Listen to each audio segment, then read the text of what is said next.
Hey everyone, I'm here with Matt from Cycle Surgeon.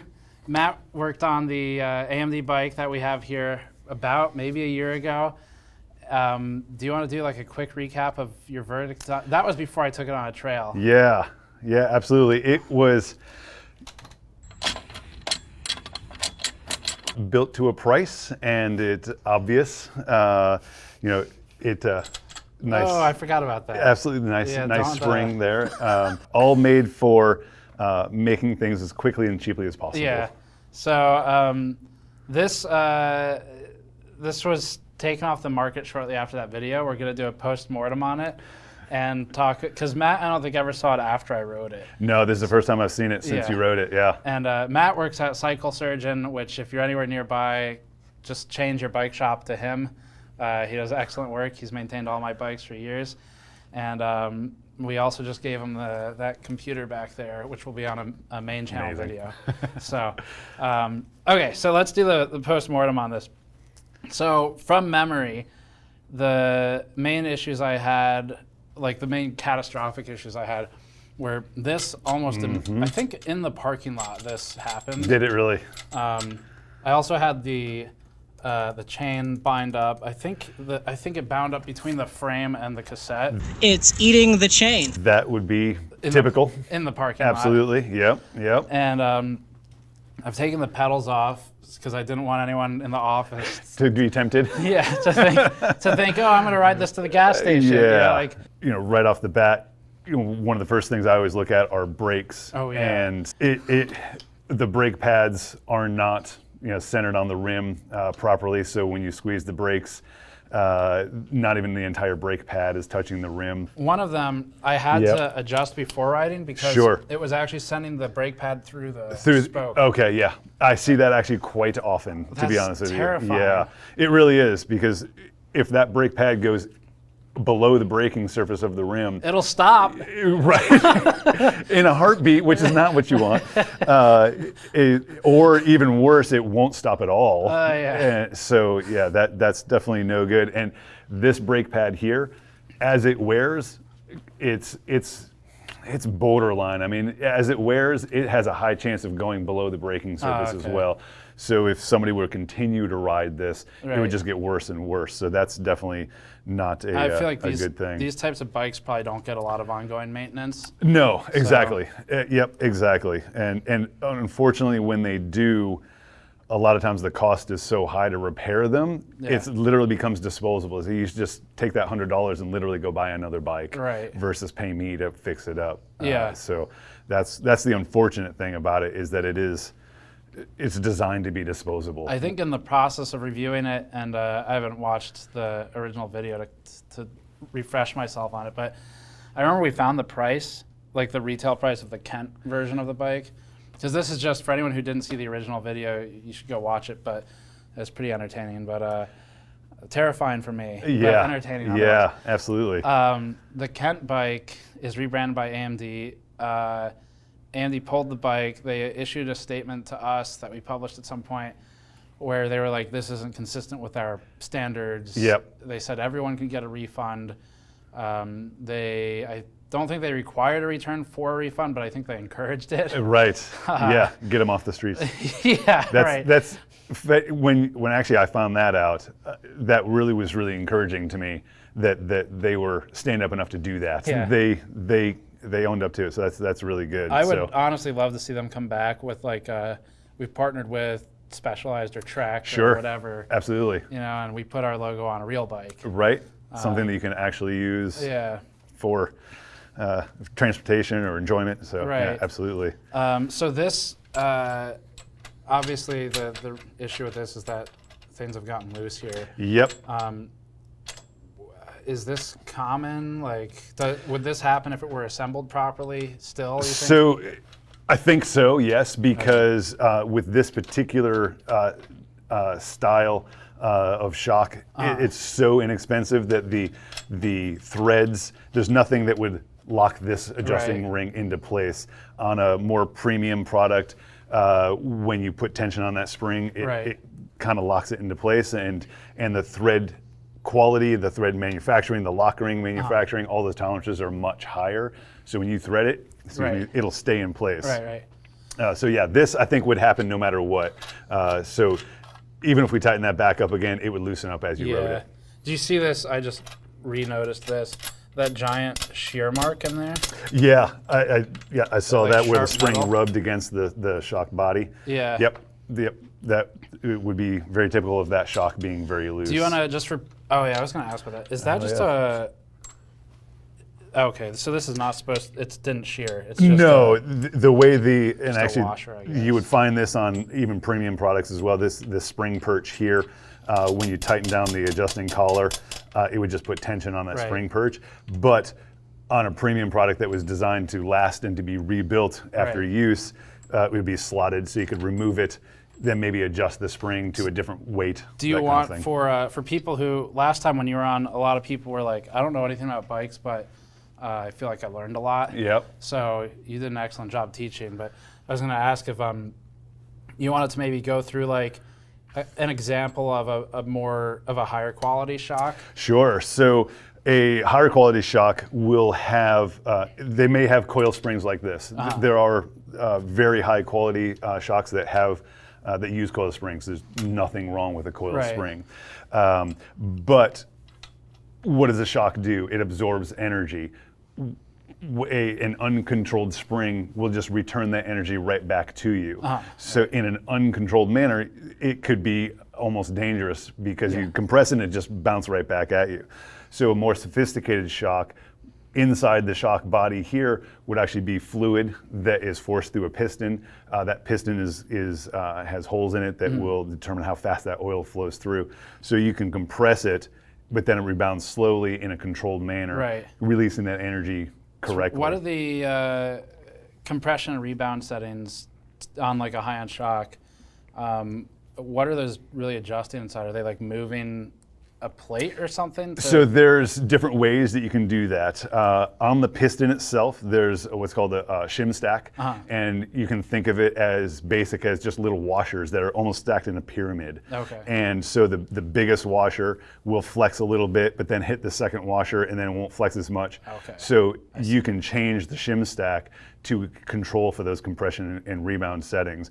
But then on a sophisticated shock, you will have an adjustment feature to that where you have an orifice for oil to go through, but then a needle will be obstructing that hole. And that needle can be adjusted. The needle is pointed, so as you push it further and further, it makes that hole smaller, and so it slows it down, or you release that needle and it opens it up, making it faster. I see, yeah. So you can tune it to your own personal preferences. Right. Did you feel when, I'm sure you did, being a mechanic, but when you mounted this, like, did you feel the play? So yeah, it's amazing too. So where is most of that coming from? It's all coming from the bushings that are right here. Okay. And you can see this is residue from the rubber, but it's just as easy as residue from this plastic bushing. Okay. And you can kind of even see. Oh my God! Yeah. Okay. Where it's separated a little. Exactly. Yeah. All of that is, may not look like much, but that is a tremendous amount of play. Yeah. And Are the bushings normally inside of the? Yes. Okay. Yeah, usually they are pressed inside the body, and on a higher quality, even a little bit higher quality fork, there'd usually be one here and one here versus this plastic piece, I'm sure, just goes to this little shoulder, and then that's it. So there's nothing supporting. This terminology, is I don't know if this is accurate. Is it upper, lowers? Yes, uppers and lowers. That would be the stanchion tube. Right. Then the lower, then you have the brake arch, stiffening arch, and then the crown. This one, you can feel the headset. As you turn it, you can you can hear it as well.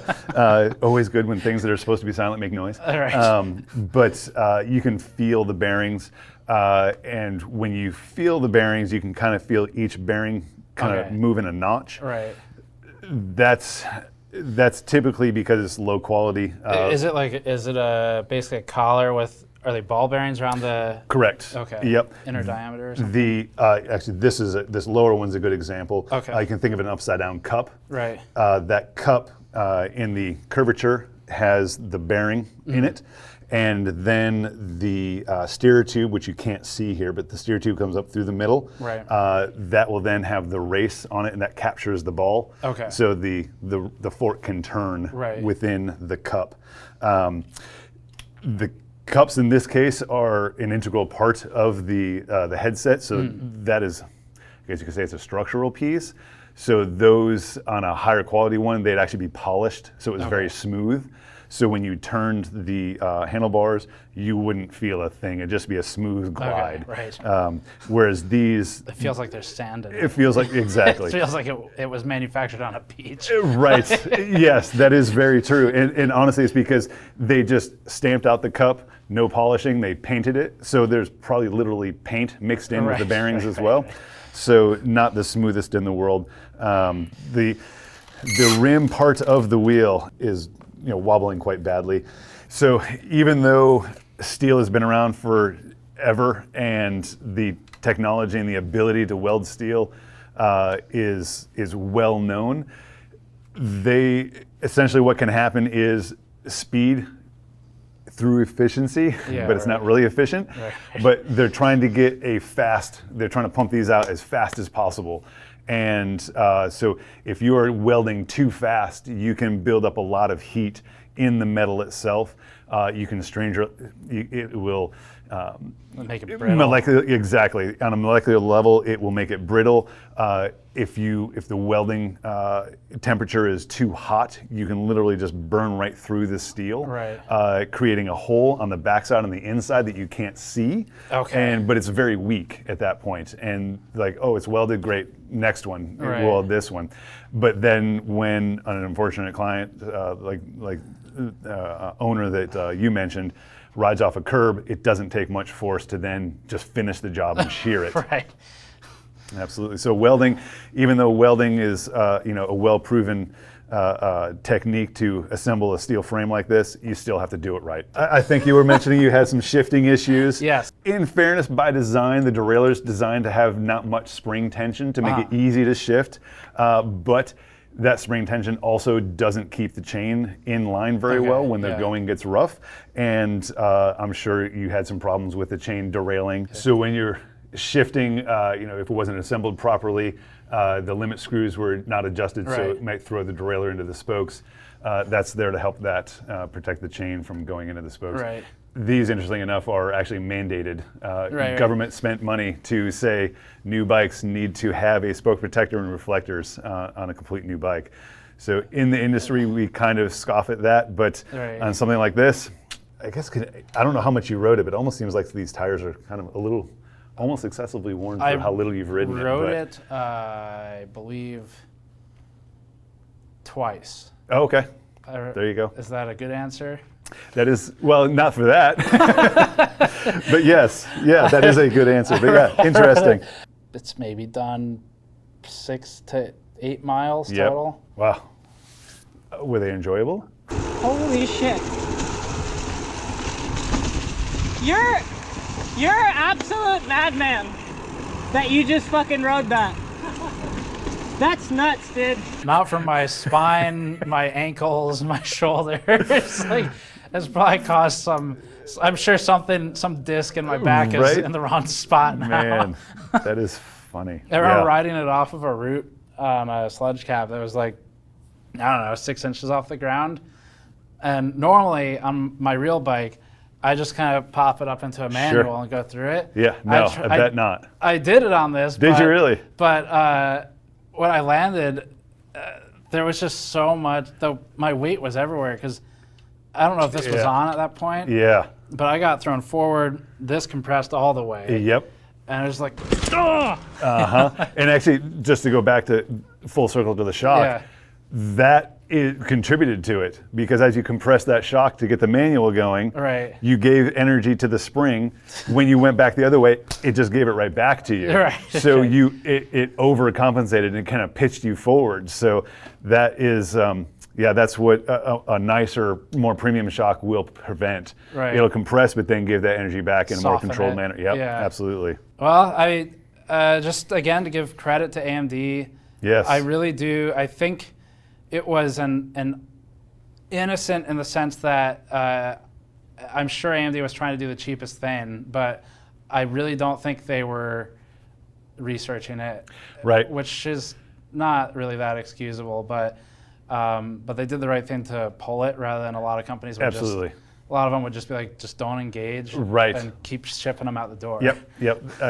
I definitely was impressed when you told me that. Yeah. I'm like, that's a good outcome for sure. Yeah, it's like, why jeopardize your, if you guys are making Right. billions of dollars on CPUs and GPUs. Right. You don't need to pay $50 on a bike. Right, right. Someone high up realized that, I think. Yeah. So full credit to AMD. But, Absolutely. I think our verdict is still don't buy it, even if you find a used one on eBay somewhere. Yep. Absolutely. Unless you want a collector's item on the wall, maybe. Yes. Nice wall art. Yes. just take the pedals off like I did. So that's it for this one. Thank you, Matt, for joining. Absolutely. For this. And check out Cycle Surgeon if you haven't already. And I actually had two of your customers. I ran into two of your customers. Oh, great. They're like, we didn't know you were local until we saw Matt. I had those comments as well at the shop. Yeah. Absolutely. So that's it for this one, though. Thank you, as always, for watching. We'll see you all next time.